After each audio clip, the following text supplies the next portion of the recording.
Öncelikle kanala abone olmayı unutmayın lütfen. Sizleri sayesinde daha büyük kitlelere ulaşacağız. Şimdi videoya geçelim. Bilgelik ışığında yaşam rehberi. Stoacılık ve içsel huzur. Günlük hayatın karmaşıklığı içinde, içsel huzuru ve anlamı bulmak için stoacılık felsefesi, bilgelik dolu bir rehber sunar. Bu yazıda stoacılığın temel prensiplerini keşfedecek ve bu öğretileri günlük yaşantınıza nasıl entegre edeceğinizi öğreneceksiniz. İşte içsel huzurun kapılarını aralamak adına 11 madde. Kendi içinde hakimiyet, hayatınızın kontrolünü ele alın. Dış etkilerden ziyade içsel güç ve iradeye odaklanarak yaşamın hakimiyetini kazanın. Belirsizlikle dans edin. Hayatın değişkenliğini ve belirsizliğini kabul edin. Planlarınızı esnek tutun ve değişime adapte olun. Duygusal dengede kalın. Duygusal zorluklarla başa çıkma becerisi, içsel huzurun temelini oluşturur. Duygusal dengeyi koruyarak olumlu bir ruh halini sürdürün. Sevgi ve ihtiyaçları ayırt edin.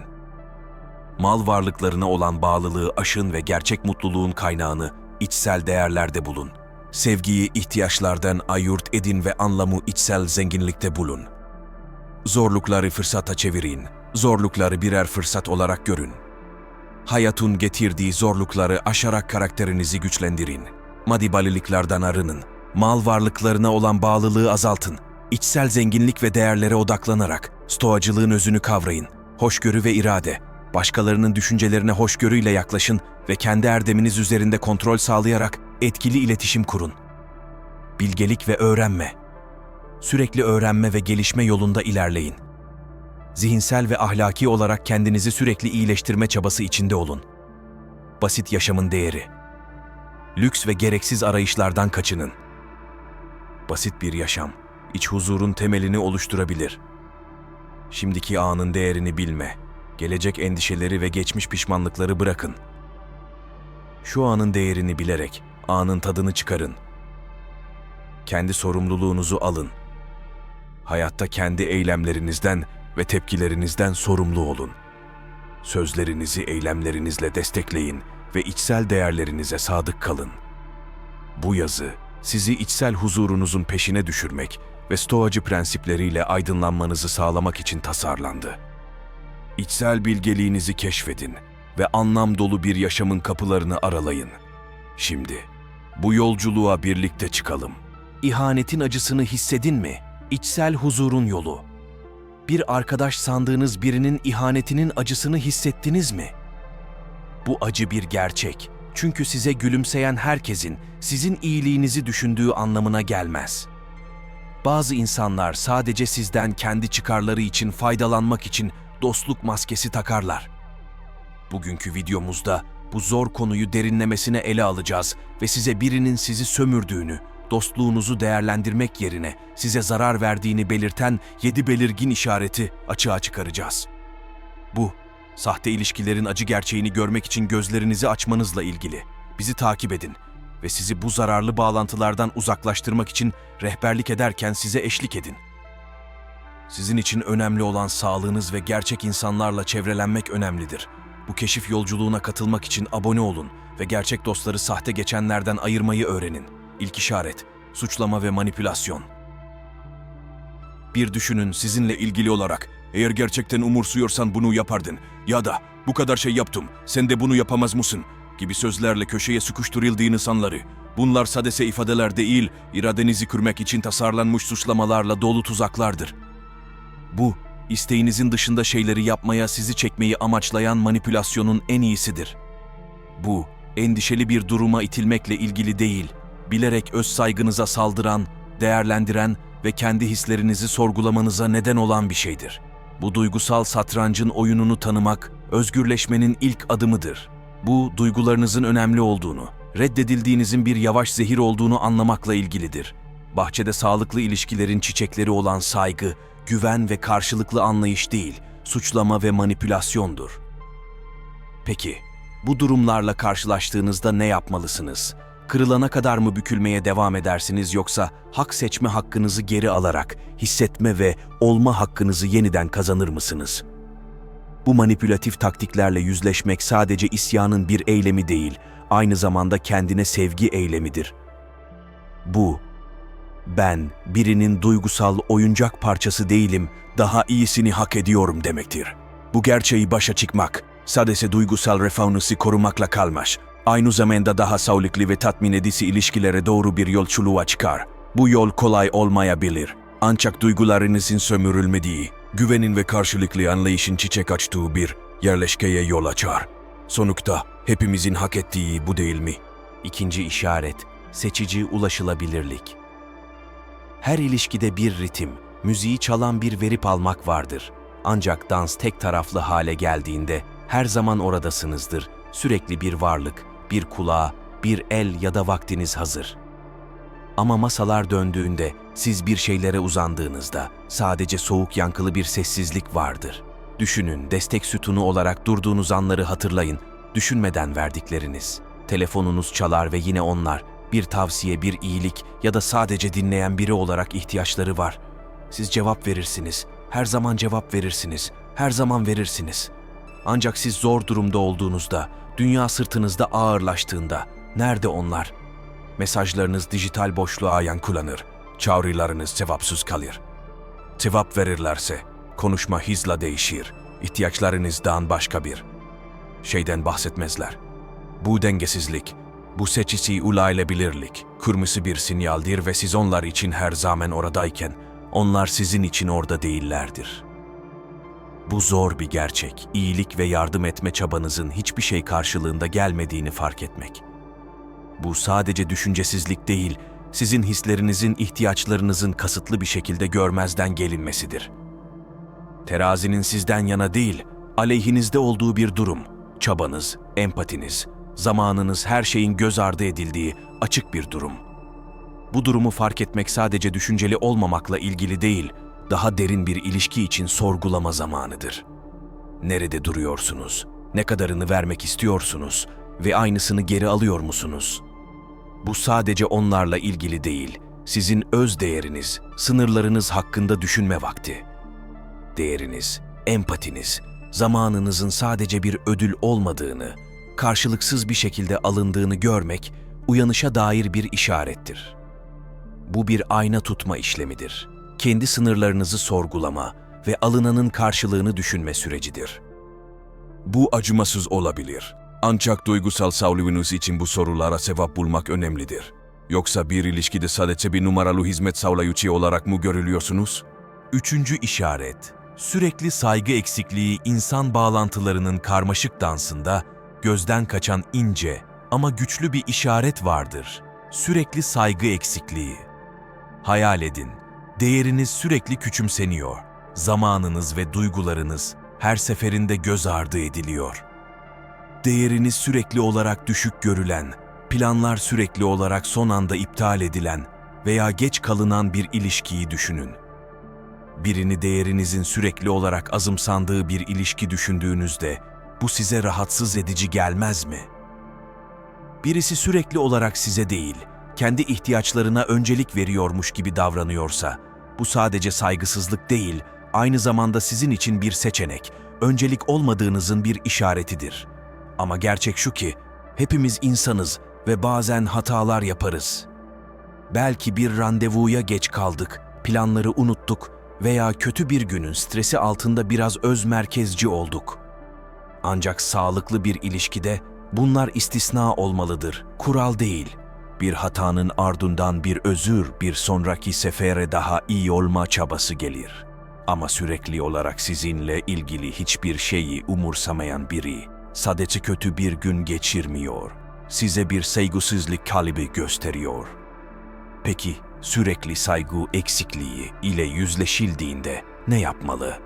Bu sadece sorunu tanımlamaktan daha fazlası, kendinize daha iyi bir değer biçme hakkını savunmaktır. İlişkilerin sizi yormaktan ziyade güçlendirmesi gerektiğini anlamaktır. Bu, başkalarının sizi nasıl muamele ettiğinin farkında olmaktan, bu durumu kabul etmekten ve daha iyiye layık olduğunuza inanmaktan geçer. İnsan etkileşimlerinin karmaşıklıklarını keşfederken sadece bize nasıl davranıldığının farkında olmakla kalmayacak, aynı zamanda kendi değerimizi de tanıyacağız. İlişkiler karşılıklı saygı ve karşılıklı özveri üzerine inşa edilmelidir. Tek taraflı çaba değil.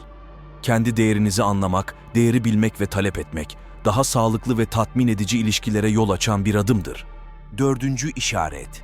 Yüzeysel bağlanma birinin yanında olduğunuzda ve her şey yüzeysel görünüyorsa, bu yüzeysel bağlanmanın bir işareti olabilir. Konuşurken her şeyin sadece yüzeyde olduğu bir duygu, ince bir buzda yürümek gibidir. Hafif sohbet ve gülüş altında içi boş bir alan vardır. Gerçek bağlantı olmaksızın sadece yüzeyde kalmak, adımlar tanıdık olsa da ritmin hiç değişmediği bir dans gibidir. Bir kişiyle tanışırsınız, konuşma akar, ancak her şey hava durumu, en son filmler veya akşam yemeği hakkında döner. Haftalar, aylar geçer ve hala aynı senaryoda kalırsınız. Onların korkularını, hayallerini, geceleri uykusuz biriken şeyleri bile bilmesiniz. Bir oyun gibi, oyuncular asla karakterden çıkmaz. Gerçek benliklerini kilitlemişlerdir. Neden böyle oluyor? Bu bir maske, bir savunma mekanizmasıdır. Gerçek benliklerini uzakta tutarlar ve siz yüzeyi kazırsınız ancak derinlemesine nüfuz etmezsiniz. Bu, içsel bir dünyanın kilidini açmamanın ve yalnızca bir ilişkinin sığ uçlarında kalmamanın bir işaretidir. Bu, yeterince derin olup olmadığını düşündüğünüz bir ilişkinin gerçekte ne kadar yüzeysel olduğunu keşfetmenin bir zamanıdır. Bu sizi içsel olarak rahatsız eden bir durumdur. Zamanınızı, enerjinizi verirsiniz ancak ne için? Bir ilişki sadece yüzeyde mi kalmalı, yoksa daha derinlere inmeye ve gerçek bağlantıları aramaya mı yönelmelisiniz? Yüzeysel bağlar sizin için yeterli mi, yoksa daha fazlasını hak etmiyor musunuz? Bu durumu fark etmek, sizi derin bağlantılara götüren bir yolda karar vermek için bir uyanıştır. Yüzeysel bağlardan kurtulmak, gerçek, anlamlı ilişkilere doğru bir adımdır. Beşinci işaret, hayati anlarda yokluk başkalarıyla paylaştığınız bağları düşündüğünüzde akla ilk gelen şey nedir? Bir fincan kahve üzerinde paylaşılan kahkaha mı yoksa uzun bir sürüşteki huzurlu sessizlik mi? Sıklıkla bağları bu hafif, kolay anlarda ölçeriz. Ancak hayat bize bir eğri atar, işler zorlaştığında bu insanlar hala yanınızda mı yoksa öğle vakti gölgeleri gibi kaybolanlar mı? Bir kişisel krizle başa çıktığınızda, bir omuza dayanmak için umutla uzandığınızda, bulduğunuz şey boş bir alan olursa, hayal kırıklığının tınısını hissedersiniz. Siz umutsuz bir durumda, ihtiyacınız olan şeyler sadece boş bir alan değil, gerçek bir destektir. Kelimeler işitirsiniz ancak bunlar içi boş, gerçek bir endişe taşımayan, yankısı olmayan kelimelerdir. Sanki sizin çabalarınız, sıkıntılarınız onların hayatlarına rahatsızlık veren bir kesilme gibi algılanmış gibidir. Bu sessizlik, sizin için önemli olan bir konuda gerçek bir ilgi eksikliğini anlatır.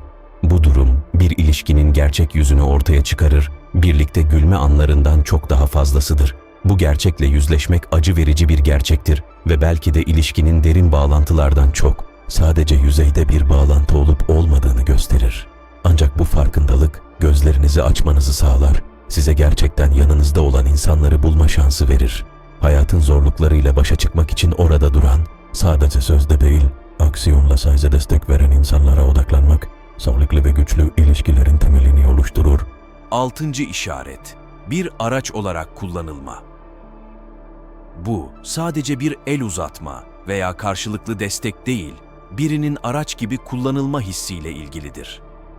Şöyle düşünün, her zaman birilerine yardım, tavsiye veya iyilik yapmaya hazır olduğunuzda, ancak masaya oturduğunuzda, telefonunuz sessiz kalır ve mesajlarınıza cevap gelmezse, şu soruyu sormaya başlarsınız. Siz kim olduğunuz için mi değerlisiniz, yoksa sadece sağladığınız şeyler için mi? Bu gerçekle yüzleşmek, hayal kırıklığına karışmış bir çeşit öfke ve ihanet hissi uyandırabilir. Yardım etmeye, destek vermeye daima hazır olduğunuz anları düşünün. Ancak kendi ihtiyaçlarınızda olduğunuzda sessizlik hakimdir. Telefonunuz çalmaz ve mesajlarınız yanıtsız kalır. Düşünün, sizinle aynı duygusal bağa sahip olmayan bir kişinin size bir numara gibi davranması, sizi bir değer kaynağı olarak görmesi nasıl bir his? Bu gerçekle yüzleşmek zordur. Çünkü insanlar genellikle bir ilişkinin derinliğini sorgulamak istemezler. Ancak bu, bir ilişkinin gerçek doğasını anlamanın ve kendi sınırlarınızı değerlendirmenin bir yoludur. Bu gerçeği kabul etmek, ilişkinin ne kadar derin ve samimi olduğunu değerlendirmek ve sizin için gerçekten önemli olan bir bağlantı kurmak anlamına gelir. Bu durumu kabul etmek acı verici olabilir. Ancak bu adım, duygusal sağlığınız ve güçlü ilişkiler kurma konusundaki kararlılığınız için önemlidir. 7. işaret, duygusal sömürü ve manipülasyon. Bazen bir ilişki, sizin duygusal güvenliğinizi istismar eden ve sizden sürekli olarak şeyler koparan bir süreç haline gelebilir. Bu, duygusal sömürü ve manipülasyonun bir işaretidir. İlişkideki diğer kişi, sizin hassas noktalarınızı bilerek kullanabilir ve sizden kendi çıkarları için sürekli fedakarlık yapmanızı bekleyebilir. Bu durum sizi bir yük taşıyan, duygusal enerjinizi emen bir ilişki haline getirebilir. Sizin ihtiyaçlarınız ve sınırlarınız hiçe sayılır, sürekli olarak onların taleplerine hizmet etmeniz beklenir.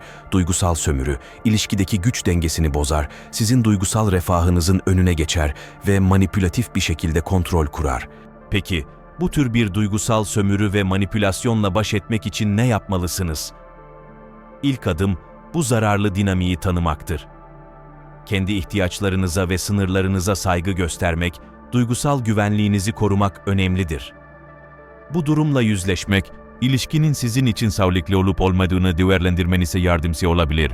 Sizin ihtiyaçlarınızı sürekli olarak ikinci plana atan bir ilişki, uzun vadede sağlıklı olmayabilir. Bu durumu açıkça iletişim kurarak dile getirmek, sınırlarınızı belirlemek ve duygusal güvenliğinizi korumak önemlidir. Sonuç olarak, sağlıklı ilişkiler, karşılıklı saygı, anlayış, destek ve bağlılık üzerine inşa edilir. İlişkilerde yaşanan sorunları fark etmek, bu konularla yüzleşmek ve gerekirse sınırlarınızı çizmek, duygusal sağlığınızı korumak adına önemlidir. Her birey, sağlıklı ve tatmin edici ilişkilere layık olduğu için, bu işaretleri tanıyarak ve buna karşı harekete geçerek daha pozitif bir ilişki deneyimi yaşayabilir. Bu içerik size yardımcı olduysa ve sağlıklı ilişkiler hakkında daha fazla bilgi edinmek istiyorsanız, stoik düşünce ve insan ilişkileri üzerine daha fazla video için kanalımıza abone olmayı unutmayın. Ayrıca videomuzu beğenmeyi ve bu konudaki düşüncelerinizi yorumlarda paylaşmayı da ihmal etmeyin. Sizinle birlikte daha fazla içerik üretmeyi dört gözle bekliyoruz. Teşekkür ederiz.